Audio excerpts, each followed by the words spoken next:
Hi, welcome back to YouTube channel for today's video. Magandang umaga sa inyong mga kabangkilan. So, ngayong araw, anong gawain ko ngayon mga bi ay kundi maglalagay ako ng lupa sa puno ng ating gulay para magdami ang kanyang bunga at saka bulaklak. So, ano ba nga ang nahawakan ko bi ay pala mag-ukay na tayo ng charot lang. Ito mga bi dito ako bi magkuha ng lupa na ilalagay sa puno ng gulay. Gaganyan ko siya bi lagay natin sa isang balde para so ito bi sa gilid lang ito ng bahay. Nagkuha ako kasi mahirap na yung magkuha tayo ng lupa ng hindi natin sako. Yan.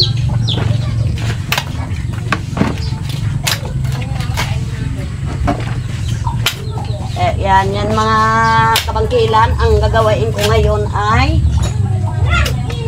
maglalagay tayo ng lupa sa puno ng gulay.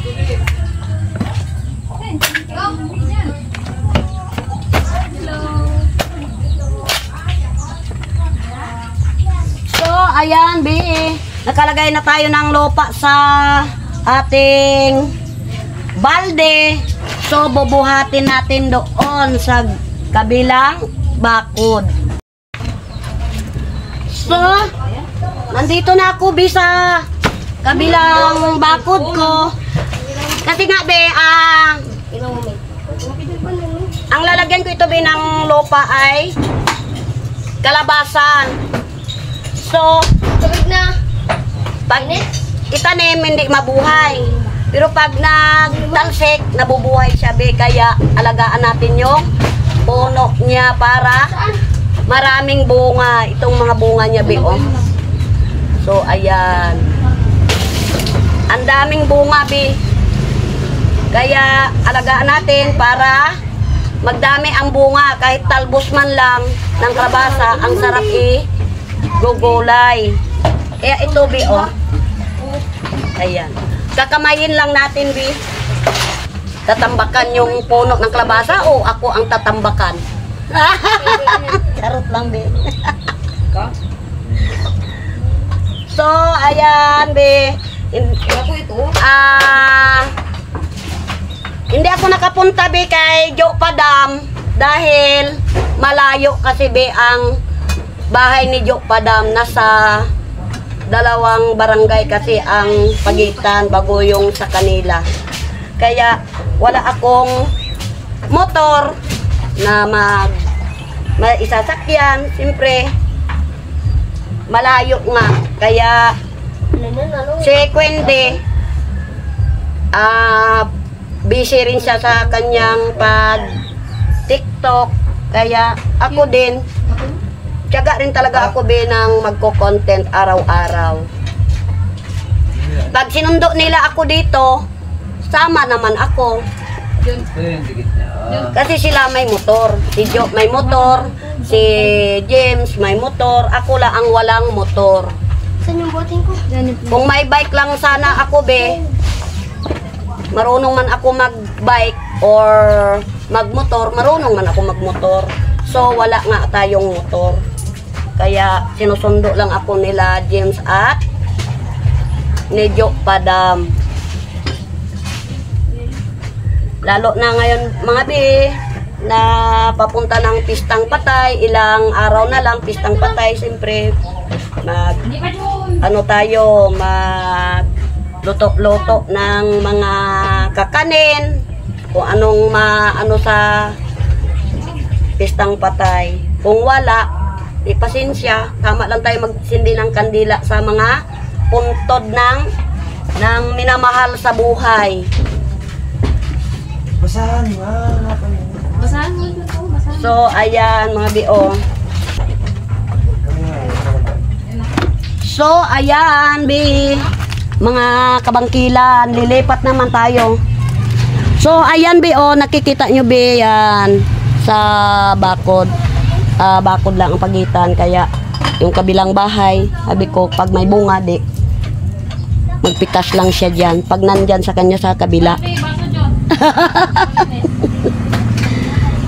Yan siya nga, yan o ang talbos bi o. Ayan. So, ayan siya mga bi o. Ayan. Lagi siya na papausukan kasi malapit man dito sa mga pinapausukan ng kalan. So, ayan ang bunga niya bi o. Kung nakikita nyo bi o. Ayan. Ayan ang bunga niya bi. Doon pa sa kabila mayroon pa bi. Naman tayo mga bi sa labas ng ating malapit na sa PD Road. Sa metro na lang. So, sa Loyot ito bi.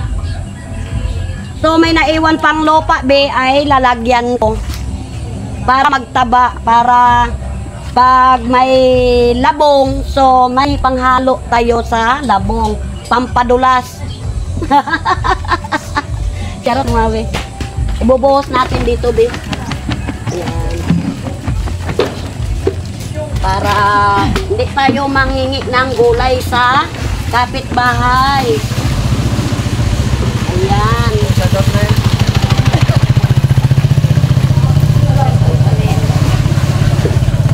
Di talaga may iwasan mga kabangkilan pag tabing ka sa PD Road. Marami talagang daan na motor, kaya so ganun lang talaga. At least nakakapag-content tayo. Wala na kasi akong pang naisipan na content be, kaya ganito na lang, ano lang tayo ng ating mga tanim. Kahit ganito lang yung tanim natin, support din tayo sa mga tanim para kahit konti lang, malaking bagay na rin yan mga be. Ayan. Ubos. Yung mga be, oh, ano siya, mataba. So, dito naman tayo be.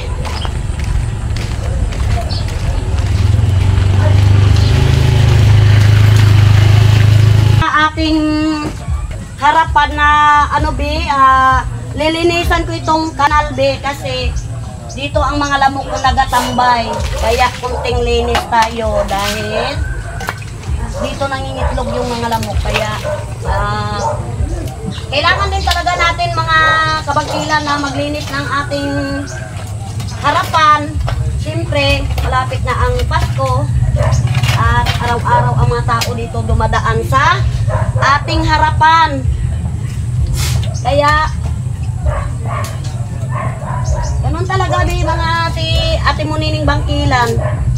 Pag walang ginagawa, maglinis-linis tayo sa ating mga kapaligiran, kaya para ang lamok hindi magdami.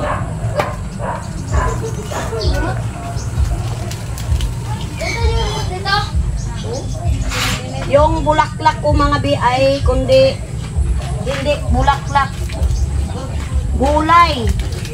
Kahit kunti lang, malaking bagay na talaga bi pag magtanim ka ng ilang piranggot na gulay.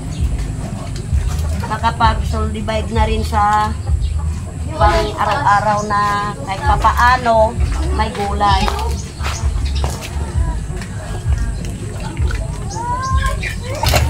Ayan. Tapos pag natuyo ito be, itong mga daon-daon na ito, wawalisin ko naman yan at ilagay sa isang puno. Kasi bawal masunog-sunog. Compost pa rin ito be, yung mga daon-daon na ito.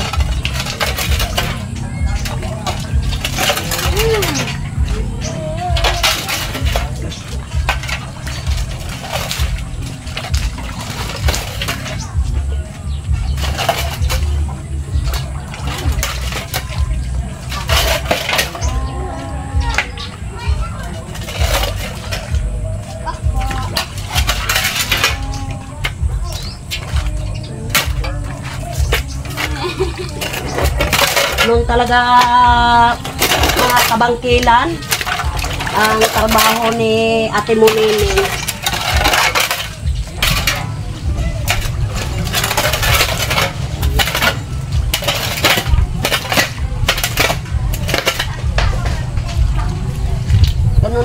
mga bika, simpleng kwan. Hindi talaga ako mga bika, ano ko, pag walang trabaho.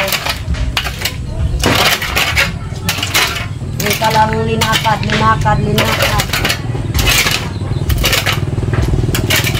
Siyempre may oras din na pag-ilis tayo ng ating kapaligiran.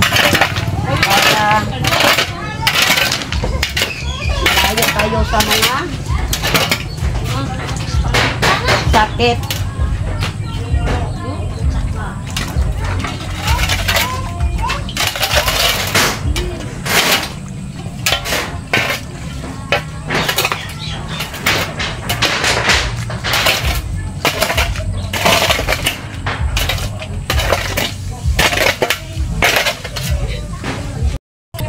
So, ayan mga kabangkilan, tapos ng aking paglilinis ng paligid ng aking bahay at tapos na rin ang paglalagay ng lupa sa puno ng aking gulay. So, maraming salamat sa inyong pagsusuporta nyo po sa akin at magsha-shoutout tayo mga kabangkilan. At shoutout dyan kay Pebs at saka kay Mark RG.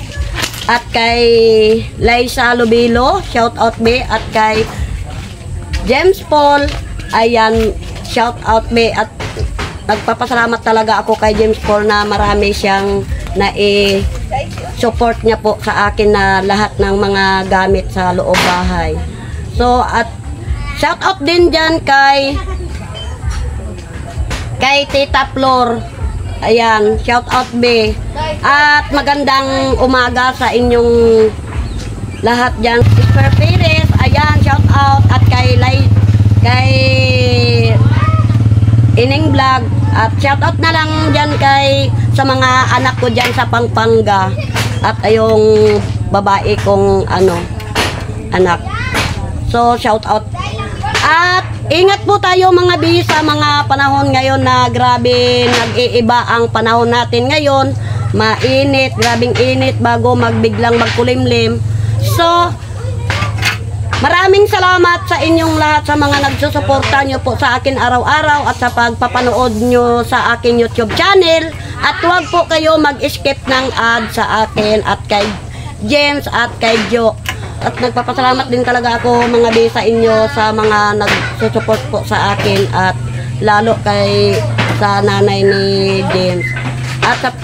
At saka nagasuporta po sa akin, nagpapadala ng kahit konting man lang. So, shout out na lang. At so mga kabangkilan, at magpapaalam na ako. Nagadilim na naman ang panahon. At ingat po tayo mga kabangkilan sa panahon ngayon. At huwag natin kalimutan si Lord. Kung bago ka pa lang sa aking YouTube channel, don't forget to subscribe. Bye-bye!